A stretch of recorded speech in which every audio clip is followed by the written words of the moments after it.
Hello guys! Today we're heading to France, to the Paul Ricard track near Marseille, where the second stage of the Caterham Iberia Championship will take place. The first stage was very eventful, with a start of 42 cars, crashes, lots of overtakes and other adventures. I'm sure it won't be boring this time either. Last time I was alone and it was psychologically tough, so this time I have friends with a dog and my wife with me. But don't worry, this is not a travel vlog, it's a racing vlog. The Paul Ricard track has hosted Formula 1, it is memorable for its unusual coloring. It's time to take a ride on it. And today I have two chances. So I have one setup to start, and maybe then we can discuss, maybe change something, try the next second setup, but then we shouldn't change anything. So you heard it. Today I can try two setups. One setup for the first practice, and then we can discuss and maybe change something, try the next setup.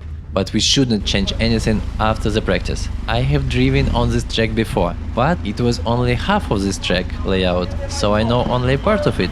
And I drove a different car, Mitjet, so I need to learn the track again.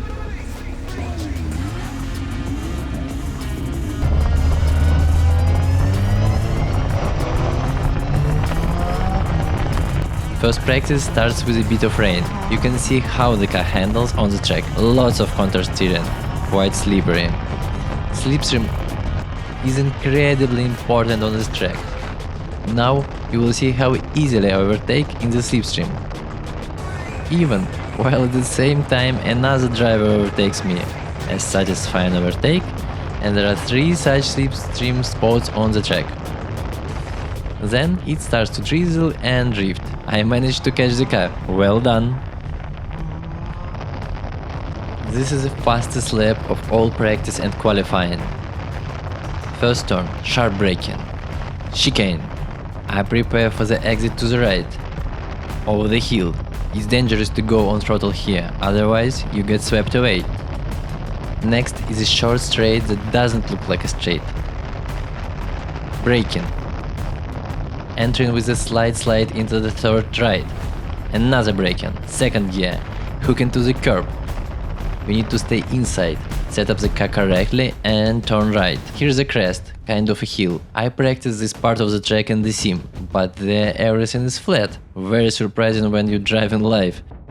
It turns out that physics works completely differently here, and the car just sweeps away if you open up early due to the crest. I seem to be doing well, keeping up with the fast driver ahead. A very difficult turn for me. You need to set up the car, turn and catch it on the exit, not losing acceleration because the next turn is fast to the left. On the first straight of the 3. I am far from the driver ahead, but my first sector turned out well. I gained half a second. Now I'll probably lose them, because number 33 starts to push me wide to improve his lap. Yes, I lose time here. One of the most difficult turns for me. I always fall behind everyone here. Nevertheless, I am doing well now and catch the second slipstream. As you can see, there are many overtaking slipstream spots on the track. The second slipstream allows me to catch up but not to counterattack. A high-speed turn at 160 km on the edge of grip, slightly going off the track. A difficult turn with 2 apexes, braking deep, rotate the car, cut the corner, open up, but not go too wide. Next is a left turn, also quite difficult. You need to understand where to brake, rotate the car and start accelerating. Lots of drivers go wider than the track and just cut. Well done. And the penultimate turn. Here you need to lose on braking, prepare the car for the crucial last turn that I will be foiling all the way. That's it. You need to sharply turn the car without sliding. I really can't understand how to do it. A bit of counter steering. Discussing with the engineers the setup problems and how to find the pace. I tried to find my way, my path, and to feel the car and to understand how to go through the slow corners. Because when I practiced this track on sim racing, it was absolutely different.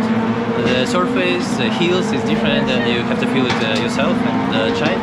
But at the end, I think that I found some pace, and it was quite good. Did you have? It was awful. It was amazing. It was good. We sit down, analyze with the team, with Guillermo, Gonzalo. How do they go through this track? No. You lift, but you lift not too much. Because if you lift too much, the rear will go. Snap. If you lift, if you Looking at the telemetry, the guys in the chicane only let off, but I brake completely. Maybe that's why I'm falling behind. He said that. okay. Short break and turn. Okay. No. in this track, it's crucial in every place. You just want to rotate the car and leave the corners with your steering wheel pointing straight. We go out with a new setup for the second session, but everything goes wrong.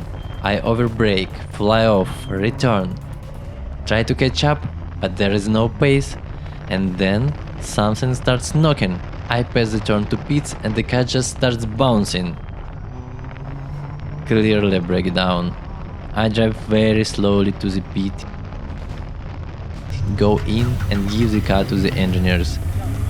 The car is broken. Something on the rear axle, on the left, on the right.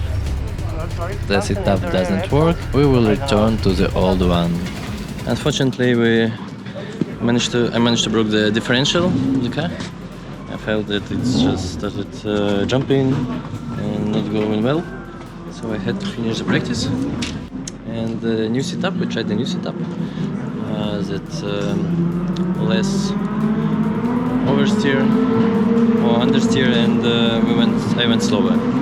So this setup doesn't work for me, so I have to try to go back to the previous setup, and tomorrow in the quali we'll do it with the car that I'm used to and try to show them better time. In front of me on the exit, an opening squeezed in, seems like Lisboa. That's why I could not keep up with the fast driver ahead. He just blocked me and then moved to the side. In the end, I was in the quali alone, probably should have waited for other fast drivers, but I decided to find my pace alone, as I had little track time, didn't want to waste the time. In the end, I qualified without any slipstream. As we remember here, 3 slipstream straights are very important, so that's why even on new tires, my lap time is second worse than in practice.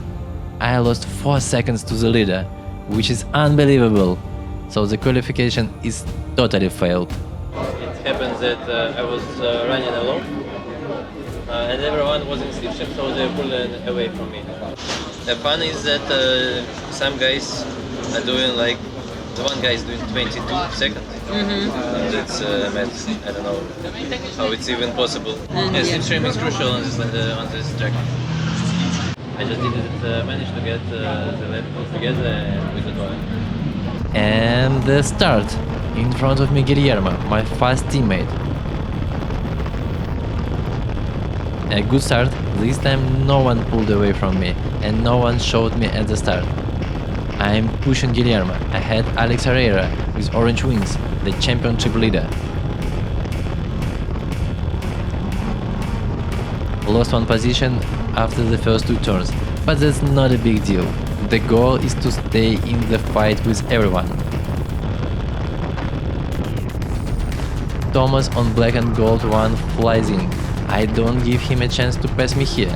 The guys ahead make mistakes. Guillermo and I go close to each other into the right turn. A very difficult, long ride for me. Keeping up with the others, it's very important to be in the slipstream. Quite successfully, I am in the slipstream, and again Guillermo is ahead, and we both start to overtake. 1 slipstream, 2nd slipstream, move to the right, 1 overtake. Continuing in the slipstream, but everyone is already at maximum speed. Ahead braking, lock up, smoke. I end up ahead of Guillermo. But we should not fight, I let him go. The goal is to stay behind him in the slipstream and hold on. but at the end of the straight I can't hold on and number 52 passes me. It's unclear why, but my exit from the chicane is always slow, counter-taken because he made a mistake. Now the yellow one attacks me. I had someone spins with dodge. The yellow one presses me, and by the end of the straight I am ahead on braking, but not for long. He dives inside and now he is ahead. Crazy Lisboa attacks me and takes out my win. I continue in the slipstream fighting with yellow one. Yellow cat has a much higher pace and it seems to be a faster car. He is from pro class with more experienced pilots. Passes me again and makes a mistake. I catch up to him. Hold on, but I can't hold on. At the end of the straight, Lisboa catches up to me. He clearly has more grip and he passes me easily. Unfortunately, there is nothing I can do. The goal is to get into the slipstream by the straight, but I can't reach it, defending from the guys who are taking me from behind aggressively. Lisboa is just pushing everyone. It's crucial for me to stay with the others, otherwise my pace drops. Another slipstream, pacing number 92, but no, he keeps the position.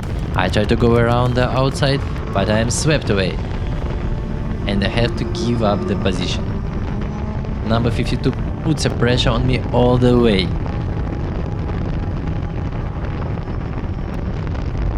Exit to the straight, I am sliding, and my exit is ruined.